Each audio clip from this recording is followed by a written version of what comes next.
Okay. We're going to blow through some of it because it's not really on the exam anymore and there's a lot of explanation. So we're just going to kind of methodically map out how to solve it. So this is going to be your third way of finding a rate law today. And we're going to do it sort of like a puzzle. You'll figure it out. It's not that hard. But some of this I'm going to tell you have to memorize. This slide you have to memorize. There's going to be another one which is a summary of this slide again. But this is how a reaction rate is determined. It can be slow, it can be fast, and it depends on these three things. So you'll see today, if we have some time, I'm going to have you look at an AP question, one of the ones that you've already taken, but it was your Quizlet. Remember I said don't do F and G? So it's going to be F and G today. So the first thing is the rate of collisions between reactants have to happen. Like, it has to happen fast enough, not fast enough, there has to be enough of them. So if you just have like 2 collisions versus like 20 million collisions, your rate would be much faster if you have a lot more collisions, right? So rate is how often they're colliding, or the more there are, the better the chance of the reaction rate increasing. And then this one has the correct orientation. So what that means is, say you have 2 molecules and they have to collide like this in order to stick. I'm trying to make a product. So I have reactant A and reactant B, and then they bump into each other and they make a new product. But if they come in like this, nothing is going to happen. So then that reaction rate would not be measurable. It would just not happen. And then the next one is that the percentage of collisions possess a sufficient amount of energy. So if you need like a big hit in order for them to collide and stick together, and all they do is just sort of bump into each other, you don't have enough energy to make your products. So all 3 of these have to come into play in order for a reaction to occur. So when we write a reaction down on paper, right, that's just paper. We don't know actually what's happening when the molecules themselves are interacting. So not all reactions happen, and you know that because you know that sometimes you mix things and nothing happens. They could be trying to do something, but if all 3 of these are not met, then nothing happens. All right, collision rate, it says the collision rates increase, and this is what I was saying is having more collisions would be beneficial to your rate. It says as the concentration of reactants in the liquid or gas phase increase. So if you put more stuff in there, there's more collisions, right? That means that the rate of collision would be higher. If the surface area of your solid molecules increase, so say it wasn't happening in the gas or the aqueous phase, but instead you had a solid piece that was reacting with another solid piece, the more solid you have, the more reaction collisions you're going to have. And then if the temperature increases, we know that's true. That will cause more collisions to occur, right? Why? Temperature is directly related to kinetic energy. So you would end up with more collisions because the particles are moving faster. It says not every collision triggers a chemical reaction because we need all 3 of those pieces to be part of the puzzle. So this is just showing you if you have this molecule, it can break apart to make these 2 molecules. But if they come at each other like this, the chlorine is not going to bond with the oxygen. The chlorine's looking for the other chlorine, right? So you're not going to get anything sticking together here. But if it comes in and it hits each other with the 2 chlorines, the chlorine-chlorine electron density increases, the nitrogen-chlorine electron density decreases, and it pulls apart, and then it breaks up into giving you those 3 different molecules. All right, activation energy is the energy required to basically cause the reaction. So this is them hitting each other with a sufficient amount of energy, and if they don't hit each other with a sufficient amount of energy, you don't have the reaction. So the AP exam loves to put this graph up on the slides for you, on your questions for you. So this slide's particularly, you'll see for sure on some of the AP questions, if not on my exam.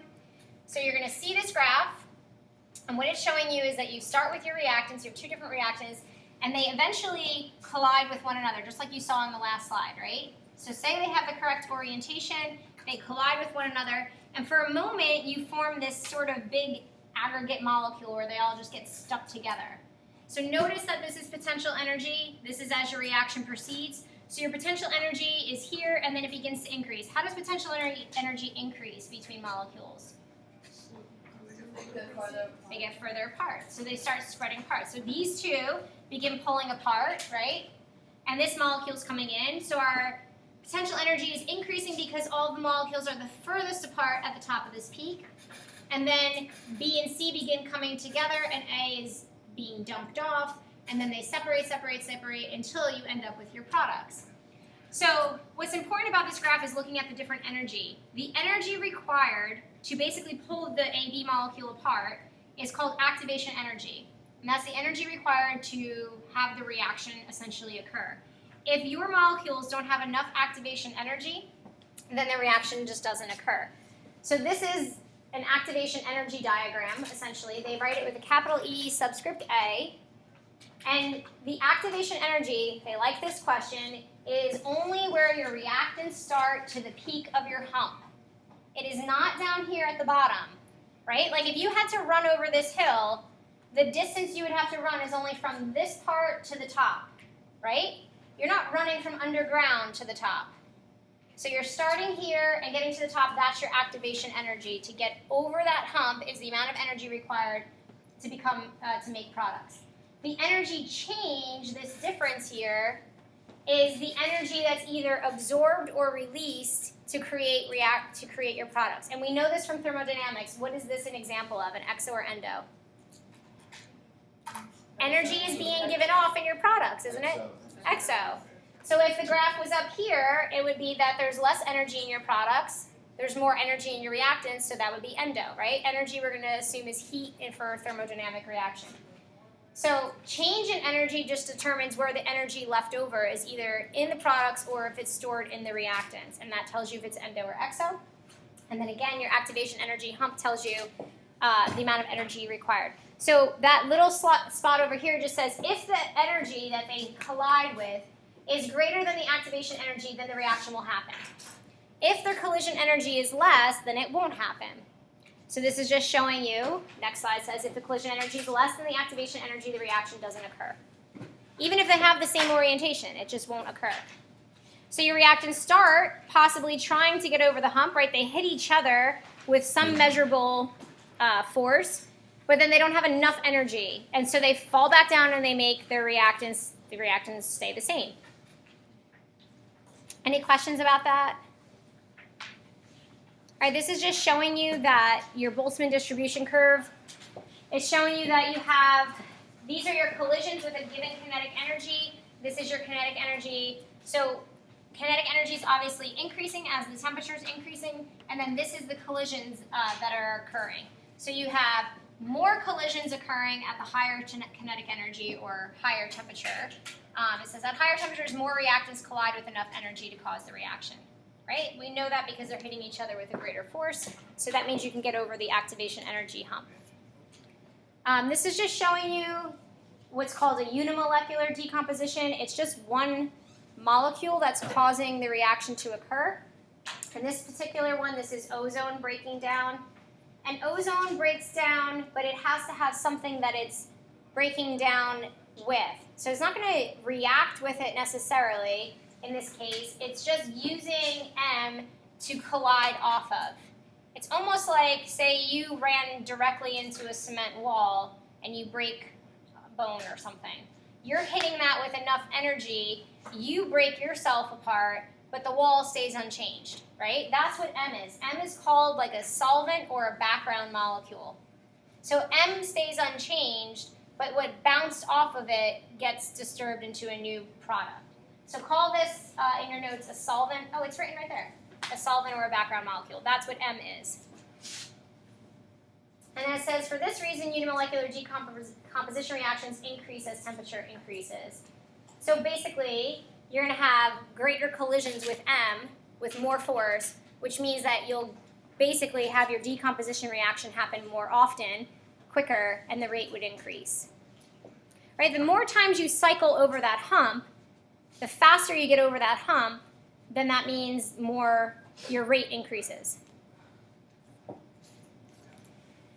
This is just showing you that if your hump is lower, you have less activation energy. That means that this will happen faster. Just think of it if you were running over this hill. You can always relate this to sort of a running example here.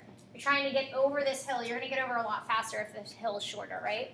And we'll see in a few moments that we can make that hill turn into this hill by adding a catalyst. So less energy required generally means that you can have a greater reaction rate, assuming that the other two conditions are met. that you have enough collisions, and that you have the correct orientation. So this is the second slide of what I just said to memorize. This is just a summary. You have to have enough collisions, you have to have the correct orientation, and your collisions have to have enough energy. So this one, there must be a collision, just there is enough collisions is important. And then correct orientation, and then enough activation energy. All right, so we just looked at this. We have exothermic and endothermic reactions. And then just pay attention to where your energy ends up. If your energy is stored in your products, then this is going to be exothermic. If your energy is stored up in your reactants, it's going to be endothermic. So just pay attention to the diagram. They may ask you to draw that. The only thing I would tell you that students make a mistake on is sometimes they ask you to label the activation energy in this diagram. So they'll put like little a here, multiple choice question. A, B, I don't know, they do like something here, wherever they put it. Say this were a multiple choice question, they ask you to identify the activation energy. A lot of students include the entire piece for both of them. Notice it's different, right? So your starting point, how long it takes you to run over that hill, is your activation energy. This, in fact, is the entire hump, right? Because your starting point all the way to the peak is the whole thing. But over there, it's just your starting point until the other side matches it. So your activation energy is different. That activation energy is less than this activation energy, right? These are reverse reactions of one another. If you have a forward reaction and a reverse reaction, they're going to end up being, right? If we do this in equilibrium, we can just flip a reaction, right? And your equilibrium constant would change. So your equilibrium to go to the forward should be a calculation you can do to find the equilibrium to go backwards. What is that? How do you reverse your K value? 1 over K. Good job. So you would do the same thing here. If you're flipping this, the activation energy to go reverse now is going to be harder than it was to start. Following? So is it 1 over EA? No, we don't do that. I'll show you how to calculate activation energy later. All right, sometimes engineers will use the words kinetic control versus equilibrium. So equilibrium means that we're producing products at a measurable rate, and the products are converting back to reactants, reactants converting to products, and now we're at a sort of stable state of equilibrium, right? But what if you aren't making products, but you are sort of, your reaction is attempting to go? So you've started a reaction, it's possible it can go, but you haven't yet made a product. We call that kinetic control. Why would you be in kinetic control? Because one of your 3 conditions I told you to memorize hasn't been met, right? So the reaction maybe isn't having the correct orientation, or there's not enough collisions, or what's probably most likely the cause is that you don't have enough energy to get over the activation energy hump. So it says thermodynamically favored processes. So say you have a reaction that says delta G is negative, and you're like, why isn't my reaction occurring? Well, you're probably in kinetic control and you need to adjust something. Like maybe you need to adjust the temperature or do something to make your reaction occur, because if you know that delta G says it should occur, then you should have a reaction occurring. So it says this is often the result of high activation energy, which means your molecules are trying to get over that huge hump. And when a process does not proceed at a measurable rate, it cannot be assumed that it established equilibrium, probably because you haven't even made any products at that point. All right, this is what I'm saying we don't really need anymore. So you should understand that you could use this equation to find activation energy, and we'll look at it briefly, but don't worry about it. That's why I took off number 6 from your homework. You can, just like we did the integrated rate laws, you can use this with calculus to plot this line, and just recognize that typically for this whole set of lectures, if we're looking for something, it's usually the slope of the line, right? So the slope of the line is equal to K. Well, the slope of the line is equal to activation energy, so you could go and calculate it. You'll see activation energy over R, so that you can calculate it from here. So we're just going to skip this. Okay. So the focus of most of this lecture now we're going to get to is how to come up with a rate law from something called elementary steps. When you look at a reaction, you typically think that the reaction just occurs, like I write, reactants A and B produce C and D. But right now you're going to recognize that a lot of times the reactions will progress in a series of steps that happen in like microseconds. So it doesn't directly go from reactants to products. It goes to reactants, to intermediates, and then to products. But that happens so fast that we don't actually see it. But we can measure this and calculate two different types of reactions. So what we'll do is we'll figure out the two different steps. There could be 3 steps, there could be 4 steps, and then we'll determine the rate law specifically from the steps. So there's 3 ways that you're going to calculate rate law. One is given the table of data where you have rate and concentration, which is what you just saw today in your Quizlet, right? Rate and concentration. Anytime you see that table, you do the comparison, the ratios of each other.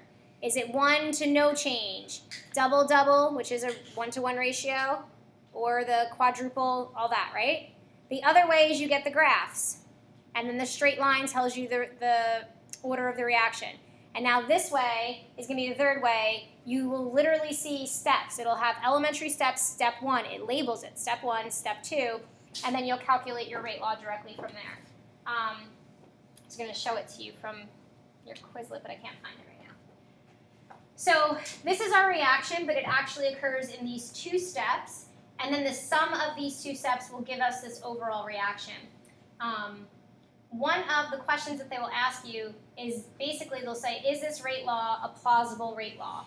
And it's always, one of the answers is yes, because the sum of the elementary steps combine to give you the overall. So I'm going to write that down for you because that's one of the justifications that you'll be able to use to say that a rate law is consistent.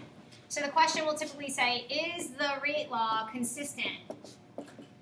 So once we find a rate law, we will say yes, because the sum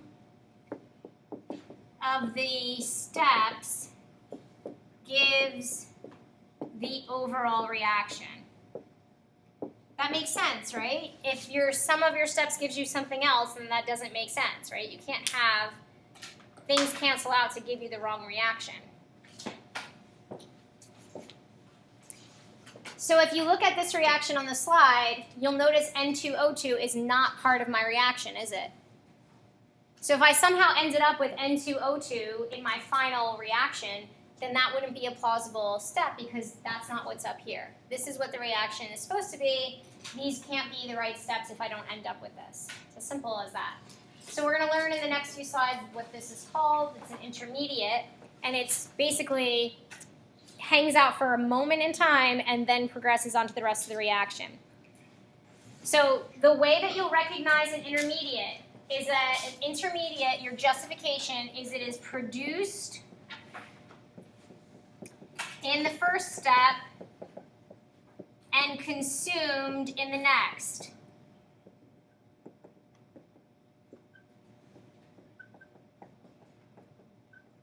So you'll never see it in your overall reaction. The way you identify it is it's a product and then a reactant. Product and then a reactant. So it's produced in the first step and then consumed in the next.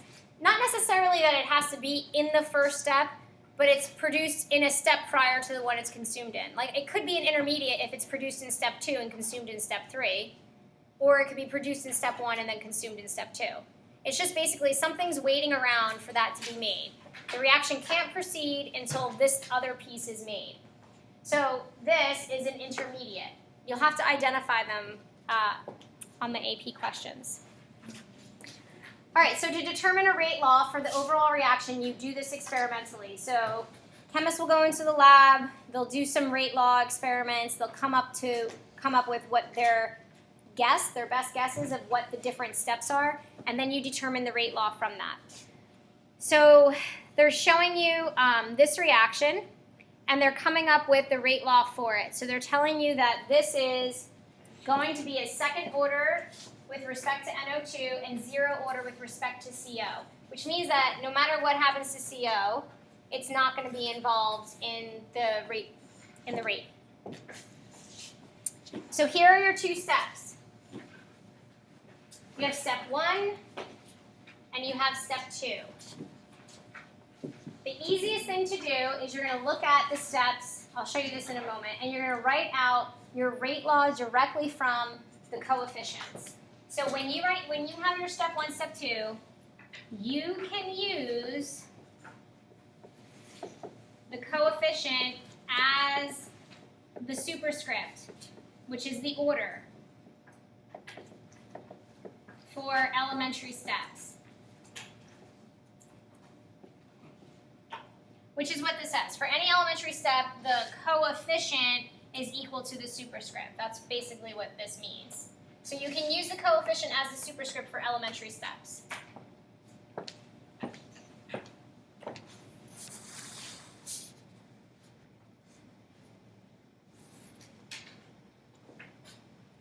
So if I take a look at the step 1, the rate is equal to k, which is to the first k. We're just saying step 1. You don't have to necessarily do that. And it's NO2 raised to the second power. Then this rate is equal to k, and it's this raised to the first power and this raised to the first power. So when you look at these two steps, we have to come up with an overall reaction that's consistent with this. And so here's what you're going to see at the next slide. Is that they will label them for you as slow and fast. You will literally see the words slow and fast. Sometimes the slow step is written first, and sometimes the slow step is written second. So here's basically what you do. Step 1, if the slow step is first, then the rate law comes from the first is, let's say the rate law is equal to the slow step rate law.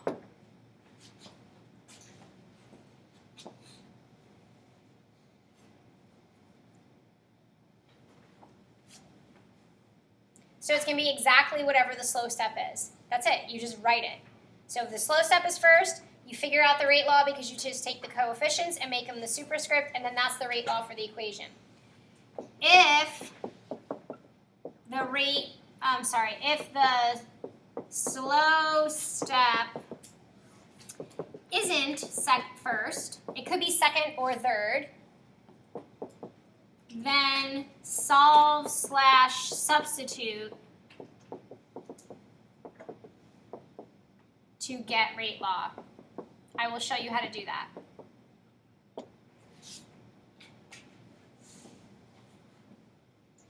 So if this is my slow step, then this is the rate law, then this is the exact rate law for this. Right? This can't be the rate law. It can't be the rate law anyway because carbon monoxide is 0 order. We saw that from earlier, right? You won't get that, but that's just part of it. It just means that CO is not going to affect the rate at all. It's just basically like a background molecule at this point. What? Are the elementary steps going to be given to you? Or Yes. Nope, they give them to you and they literally write slow fast. So because this is NO and there's a 2 here, I square it. So this is the rate law. That's all you would do is you would write rate equals K times concentration of NO2 squared. That's it. So when the mechanism has a slow initial step, the rate law for the overall reaction is equal to the rate law for the first step. Highlight that. That's what I just wrote here, number 1. All right, the tricky part is when the first step is fast and the second step is slow, or it could be the third step is slow. It's just the slow step is not first. So what you're going to do is you're going to solve for the steps with respect to the slow step only. So what this basically is telling you, I'm going to give you the chemistry behind it, but you could just sort of memorize how to do this. If you look at this, this is an intermediate, isn't it? So this is happening fast and reversible in equilibrium. This is slow. So no matter how fast this goes, my reaction will not occur until this piece decides to react with it, right? Which is why, like, if it's the first step, then that just tells me how fast the reaction is going to go. This has to wait around for this to be made, and then it can use it with NO. But this is not part of the rate law. How could it not be part of the rate law? Is it up here? No. So that's why I wrote, the first thing I wrote before is that, does your rate law make sense? One of the reasons is the sum of this will give you the overall. Your rate law can't have random things in it that aren't there. So we can't have this piece in our rate law, so we're going to have to solve for it. So what we're going to do is we're going to solve for both pieces. So the first thing you do is subset of this, is you take your fast reversible and set the rate laws equal to each other.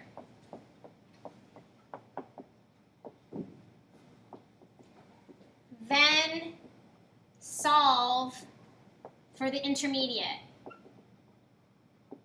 which is going to be the piece in the slow step. So you're going to solve for the intermediate in the slow step.